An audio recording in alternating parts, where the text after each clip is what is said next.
mga housemates thought of you as disrespectful. At naging nominado ka na din dahil dito many times.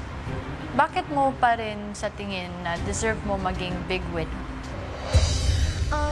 Sa tingin ko, the way na sinasabi ng iba na disrespectful ako is hindi lang kayo sanay na ganun ako magsalita. Iba-iba tayo ng kinalakihan, yeah? It's just me na hindi siya disrespectful talaga. May respect ako sa tao, although sinabi ko kay Colette yun na kahit hindi ako nag-aati sa kanya or kahit binabalagbag ko siya, I still respect her, you know, as mas nakakatanda. And sa tingin ko, hindi siya disrespectful. It's just, hindi lang kayo sanay na ganito ako. And sa tingin ko, dapat pa rin ako maging big winner kasi although hindi siya disrespectful, pero nagawa kong mag-adjust, nagawa kong baguhin the way akong magsalita. From Colette. Bakit ang tigas ng ulo mo? Siguro nung una, first, second, third week, matigas yung ulo ko. Pero hindi ko naman sinasabi na ngayon, hindi na matigas ulo ko. Siguro may konting katigasan pa din ng ulo, pero medyo nabawasan naman na. And hindi ko din alam kung bakit matigas ulo ko. Hindi mo nga ba alam or trip mo lang na maging matigas ang ulo mo kasi wala lang, trip mo lang. Siguro kasi sometimes nalilimutan ko na, ay, nasa PBB pala ako. Hindi ko naman sinasadya din minsan na magkamali. And lahat naman tayo, bakla tao lang din ang above. Nagkakamali din ako. Pero yung iba talaga, or karamihan, hindi ko naman talaga sinasadya na magkamali ako. Yeah, I'll say na, hindi ko naman sinasabi na hanggang ngayon, sobrang tigas pa din ang ulo ko. Siguro nabawasan lang. From Rain. Sabi mo, valid lang ang nararamdaman ng manliligaw mo dahil sa mga ginagawa mo dito sa bahay. Ano ang ibig sabihin mo doon? I guess I asked this question to parang makita ko, like, what do you think are you doing na nakaka-hurt sa kanya? Okay. Siguro ang feeling ko na na-hurt siya, na ginagawa ko dito sa loob ng bahay is the way na maging clingy ako. And I think na if na-hurt siya doon, it's valid. If you think na-hurt siya because you're clingy sa iba, why do you continue to do so? Because that's the real Fiang. If hindi ko siya gagawin, magiging nagpapaka-plastic ako.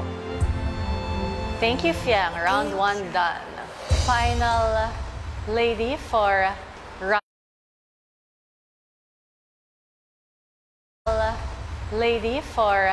round 1, Kai. First question for Kai, galing kay Fiang. Who's Rain for you? Who is Rain for me? Yeah.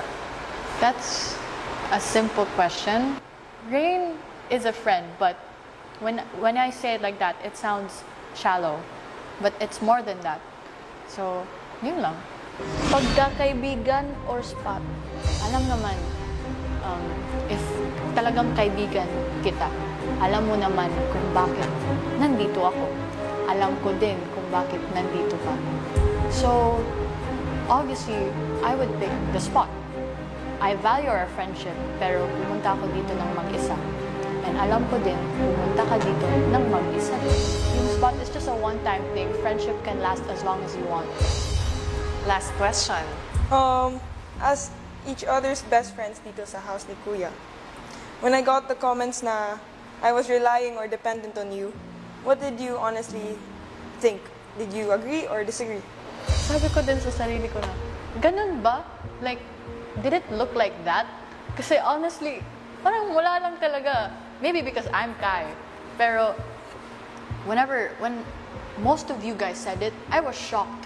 Kasi, madaming nagsasabi na, baka, ba't hindi ka nag-deck this like this to everyone?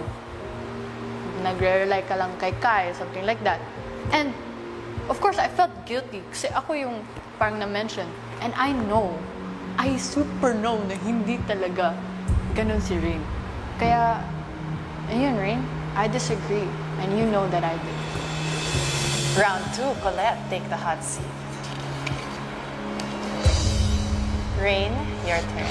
Sa tingin mo ba, being ma-attitude as a humor is just tama? Siyempre hindi. Kasi hindi tama talaga ang mag-attitude na magsalita. Pero, yun nga ang nakasanayan, pero hindi naman porket na nakasanayan, pwede nang i-apply sa lahat ng taong nasa paligid mo. May time talaga na ma-attitude ako magsalita, may time din na tama-tama lang, hindi ma-attitude. Pero siguro din, yun din ang isa sa mga medyo hindi less ko na baguhin dito. Pero napapractice ko naman siya. From Fiamma. Sa tingin mo ba, hindi cheating ang mga ginagawa mo sa loob ng bahay? Or kahit like, not cheat, micro. Iba kasi ang napagsunduan namin sa labas ng ng boyfriend ko na ang lahat na makikita niya doon, alam niya na hindi yun totoo at kilala niya kung ano ako. Pero sa tingin ko, siguro may micro siya. Sa tuwing nagagawa ko yun, parang naiisip ko din yung boyfriend ko kasi nga may boyfriend ako tapos ginagawa ko doon. Ginagawa ko yun, anong sabihin ng ibang tao sa akin.